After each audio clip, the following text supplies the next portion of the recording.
Hello everybody, Coach Nico from Soccer Skills with another edition about soccer tryouts and what to expect and what not to expect. So today's title of the video, it's called, Is the Name of the Organization of Pre-Academy Blinding Your Judgment to Make an Inappropriate Decision or Making an Appropriate Decision? Why am I labeling this video with this title? Well, just like other years, this year is no exception. And I talk to a lot of parents and I hear a lot of reasons why they're leaving their local club to go into a pre-academy paid organization. Some have legitimate reasons. Some I feel are jumping the gun, and in my opinion, their decision making is not the greatest. So let's examine a couple of things. I'm gonna go over 3 quotes that I heard from parents. Number 1, we joined XYZ Pre-Academy at the U9 level, and the first year was great. However, now the team has gone to 18-player roster, and I'm not sure my kid will get as much playing time. Well, let's not forget that the pre-academy paid organizations, their business model is to make a profit.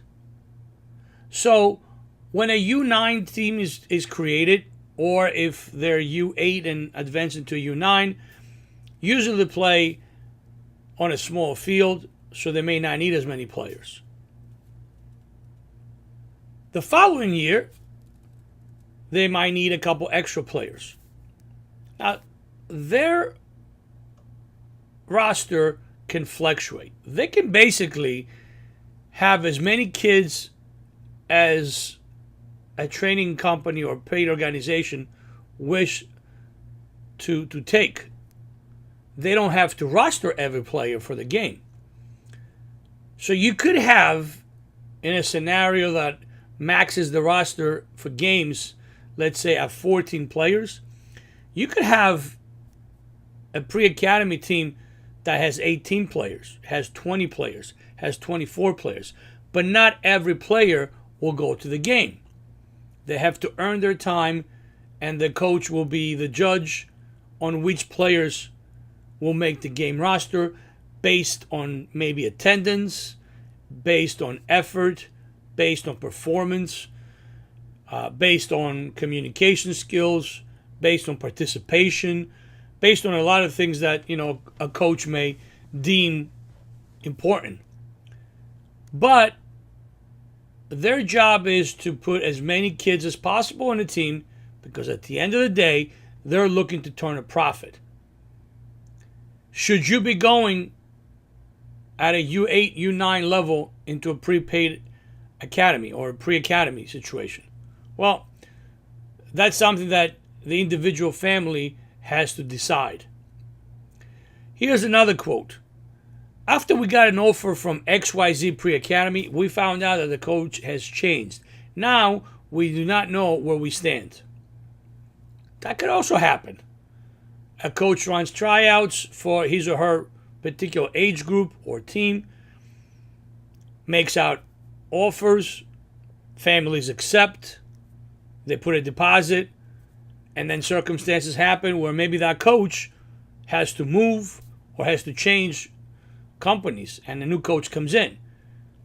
Now the new coach is going to take a look at the players that were made offers to, and his evaluation or his system of play may dictate that some of the players the previous coach made offers to or wanted to have on his squad, their role may change. So that could very well happen. Here's a third one. This is one of my favorites, by the way. Well, we joined XYZ Pre-Academy at the U10 level. My daughter was one of the best players and got a lot of playing time. 3 years later, the coach has changed. She hardly ever plays. Her confidence is gone, and we are looking to move her into another pre-academy. Once again, getting into an academy scenario at U8, U7, U8, I don't know, whatever academy started, may not be possibly the best situation. From the first year that most players enter into a quote-unquote travel program, including the pre-academy system, let's say, at U7 or U8, to the time they hit that U14 plateau, a lot of things can change into a player. That's the beauty of youth sports. Nature reshuffles its deck every single season. So the players that were very ecstatic about playing at U7, U8, U9, U10, all of a sudden, by the time that you reach that U14 plateau, may not be interested in playing anymore.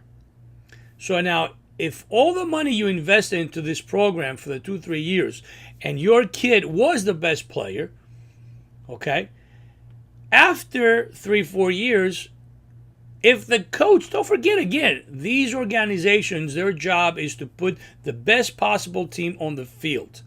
So if your kid is the best player this year, but next year they have tryouts, and now 3-4 other players come that are better than your kid, chances are she's going to slip down a little bit, unless his or her level of play elevate.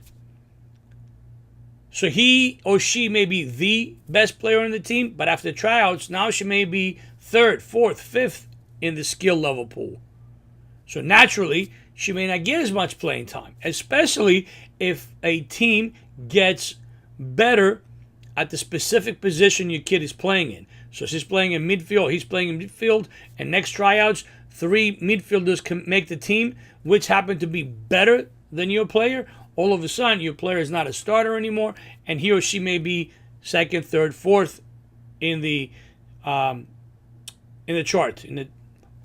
So what happens after that? Now all of a sudden, your player has been used to playing, has been used to all the praise.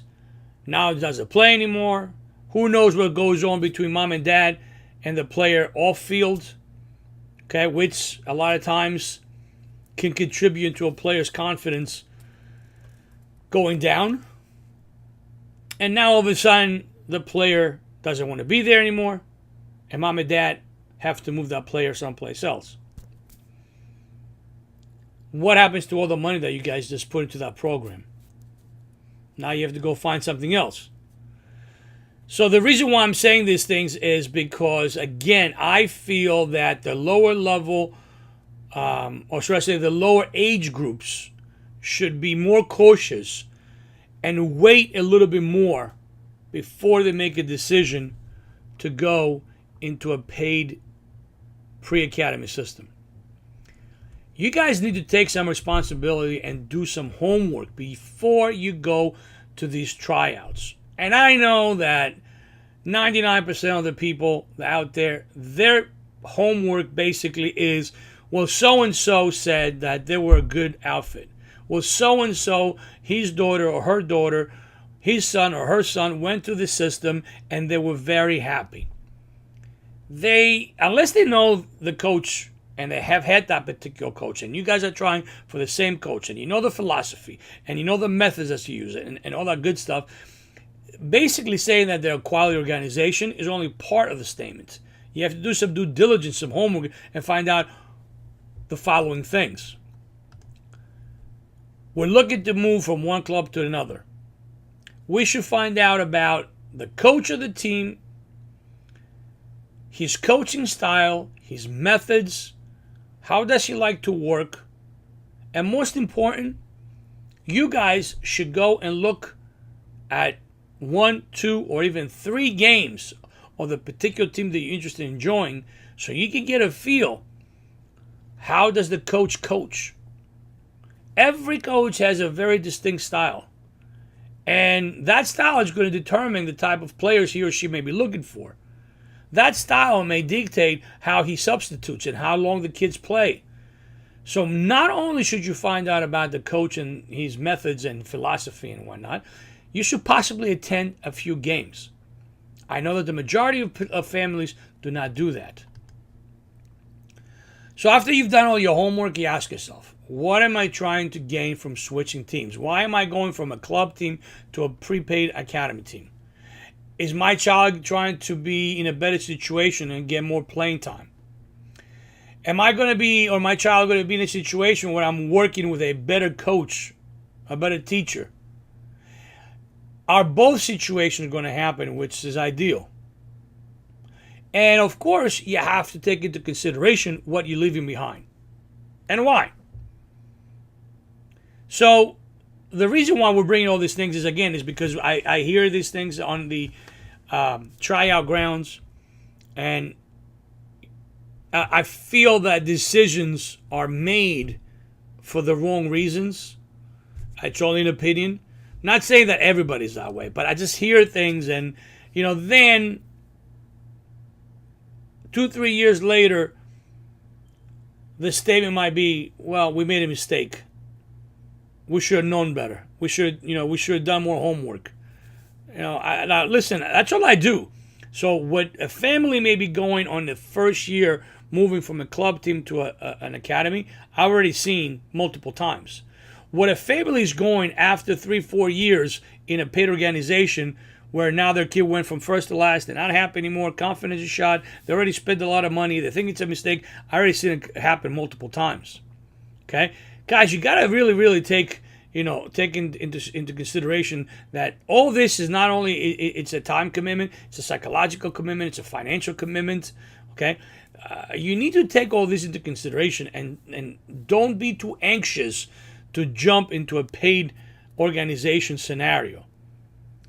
Furthermore, if you do the little things that I just pointed out, well, later on, you may not have these results. So, once again, like the presentation stated, don't be blinded by the paid organizations or prepaid academy, their name. Oh, my kid is going to play for XYZ Academy. Don't get blinded by that. Not every situation is the same. Not every situation is ideal for every single kid. That's the video for today. I hope you guys have a great tryout season. And don't forget, as always, please join and like our Facebook page. FacebookPage.com, Soccer Skills Training / Soccer Skills Training. For questions or any other concerns, feel free to contact us, 732-580-2174, or email me, nikonj27@gmail.com. Have a great one.